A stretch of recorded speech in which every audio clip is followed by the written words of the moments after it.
নমস্কার বন্ধুরা, অনিফার্স world YouTube চ্যানেলে আপনাদেরকে স্বাগত।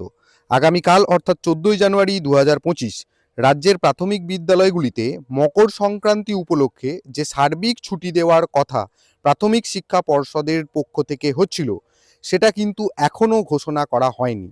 তো সেই জন্যই বিভিন্ন ডিপিএসসি ওনাদের হাতে থাকা যে একটি ছুটি রয়েছে, সেই ছুটি থেকেই হয়তো খরচ করে আগামীকাল মকর সংক্রান্তি উপলক্ষে রাজ্যের জেলাভিত্তিক প্রাথমিক বিদ্যালয়গুলিতে ছুটি ঘোষণা করেছেন।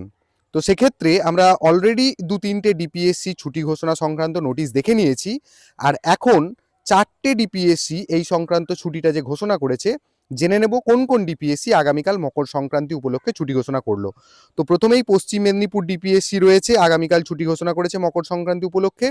তারপর উত্তর দিনাজপুর ডিপিএসসি, তারপর শিলিগুড়ি ডিপিএসসি এবং সর্বশেষ হুগলি ডিপিএসসি থেকেও কিন্তু আগামীকাল মকর সংক্রান্তি উপলক্ষে প্রাথমিক বিদ্যালয়গুলিকে ছুটি রাখার জন্য কিন্তু ঘোষণা করা হয়েছে।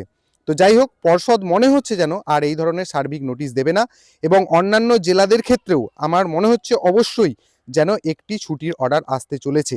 যদি না আসে তাহলে কিন্তু,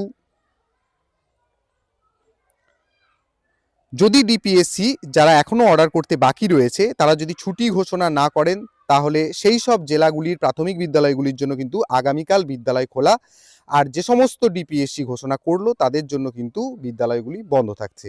তো আপনাদের জন্য ছোট্ট আপডেট এইটুকুই। ভিডিওটি আপনারা পারলে সকলের সাথে শেয়ার করতে পারেন, এবং আপনারা যারা আমার চ্যানেলে নতুন তারা চ্যানেলটিকে সাবস্ক্রাইব করে নিতে ভুলবেন না।